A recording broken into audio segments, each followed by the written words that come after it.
Let's see one practical question on block of assets. Following assets are owned by Growth Company Limited. Okay, so there's a company called Growth Company Limited which owns the following asset as on 1/4/2012. You are required to classify these assets into different block of assets. If you see, the assets are what?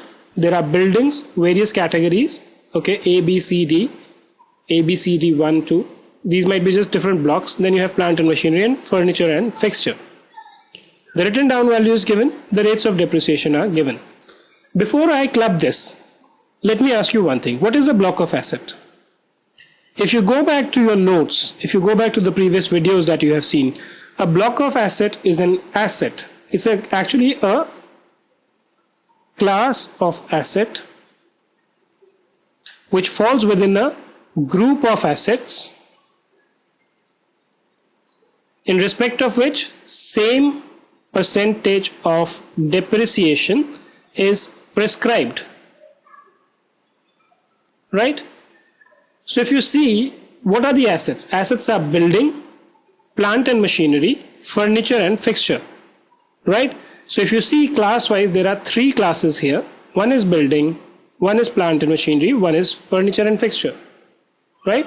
So can I say that there are block of building, right? There's a block of plant and machinery. There's a block of furniture and fixture, right? So these are the three basically class of asset or a group of assets which you may call.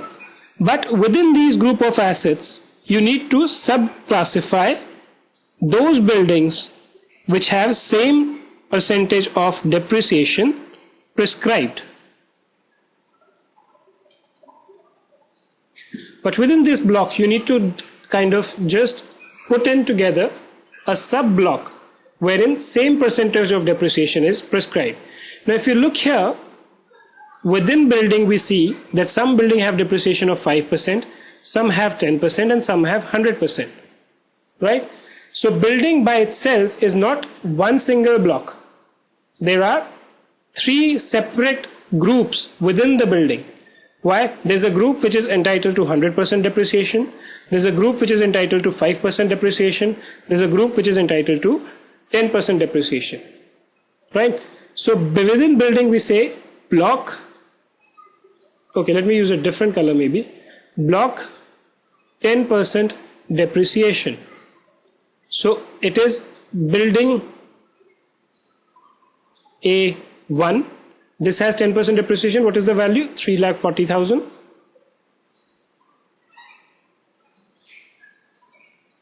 Then building D1.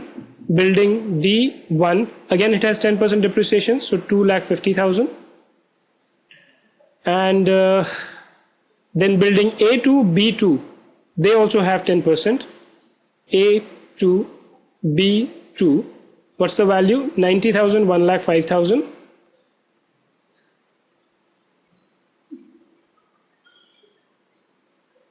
Right? And there is a building D2 also which has 10%. D2, 10%, 40,000. Let me just rub this block from.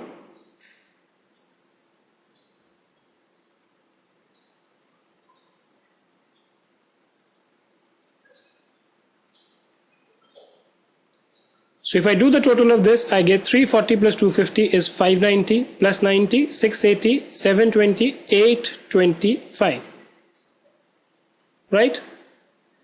The second block that I get here is building with 100% depreciation.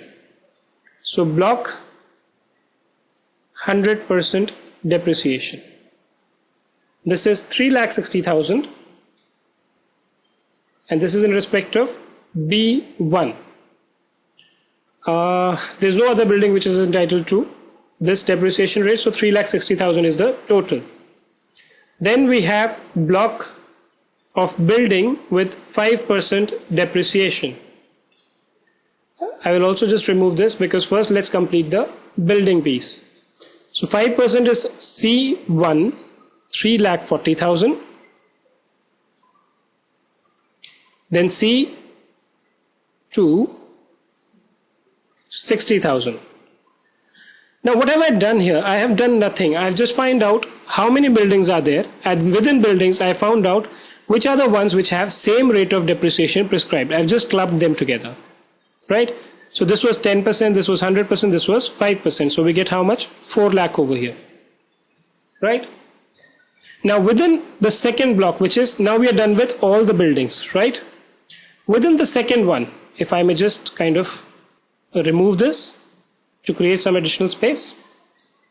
Now within the second one, which is block, plant and machinery, I have just one plant and machinery which is entitled to 20% depreciation. So I will write block 20%. Okay, I write P and M 2,80,000. That's the value which is there. If I would have had some other plant and machinery with a different rate, let's say there was something with 100%, then I would have written block 100%, whatever was the value, that would have come in here. Furniture and fixture, block 10%. F&F, 4 lakh is the value, and that's the way it will come.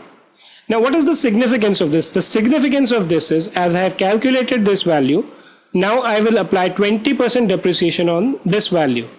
I will apply 10% depreciation on this value. Both these are same, so there's no big deal in this. But if you look at it from a building perspective, what I have done is, now I know that I need to apply 10% rate to 8,25,000. If I would have just sum totaled all this and applied any of these percentages, the results would have been different.